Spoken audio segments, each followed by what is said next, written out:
আসসালামু আলাইকুম। তো আবারও চলে আসলাম কোয়েল পাখির খামারে। তো দেখতেই পারতেছেন আমি যে কাজটা করতেছি এই কাজটা আসলে একটু পরেই বলি। তো অনেক দিন যাবতই ভাবতেছিলাম যে আবারও কিছু ডিম বসাবো। তো ফাইনালি আবারও ডিম বসানোর সময় হয়ে গেছে। আবারও বেশ কিছু ডিম আমি জমায় ফেলছি, কারণ আপনারা জানেনই আমার কোয়েল পাখি যেগুলো আছে ওইখান থেকে 50টা 56টা করে ডিম আসতেছে। তো আমি প্রায় 10 দিন ধরে ডিম জমাইলাম। জমানোর পর এখান থেকে আবার মাঝে মাঝে কিছু ডিম বিক্রিও করতে হয়েছে, কারণ এলাকার মানুষ মাঝে মাঝে এসে ডিম চায়, ওগুলো না দিলে ওনারা আসলে খারাপ খারাপ মানে মন খারাপ করে। তো এইভাবে আমি মোটামুটি ভালোই 300 350-র মতন আমি ডিম আবার জমাই ফেলছি। আর এটা যেটা বানাইতেছি এটা হলো ইনকিউবেটারে যে আমি ডিমগুলা বসাই সেই ডিমগুলোর জন্য একটা কেস বানাইতেছি। আগে যে ডিমগুলো আমি বসাইতাম ওইখানে আসলে 250 ডিমের বেশি বসানো যাইতো না যে কেসগুলো ছিল।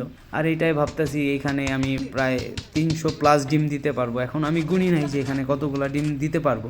তো এটা বানানো প্রায় হয়ে গেছে। এই কেসটা আমি অনেক কষ্ট করে বানাইতেছি, আর আমার সাথে আমার ভাইস্তা আছে পাশের বাসার, তো আমার সাথে হেল্প করতেছে। তো আমার কিন্তু কাজটা মোটামুটি শেষ, আমার কেসটা বানানো শেষ। আজকের মতন এই পর্যন্তই। সবাই ভালো থাকবেন, সুস্থ থাকবেন, আমাদের জন্য দোয়া করবেন, আমাদের কোয়েল পাখির জন্য দোয়া করবেন। আসসালামু আলাইকুম।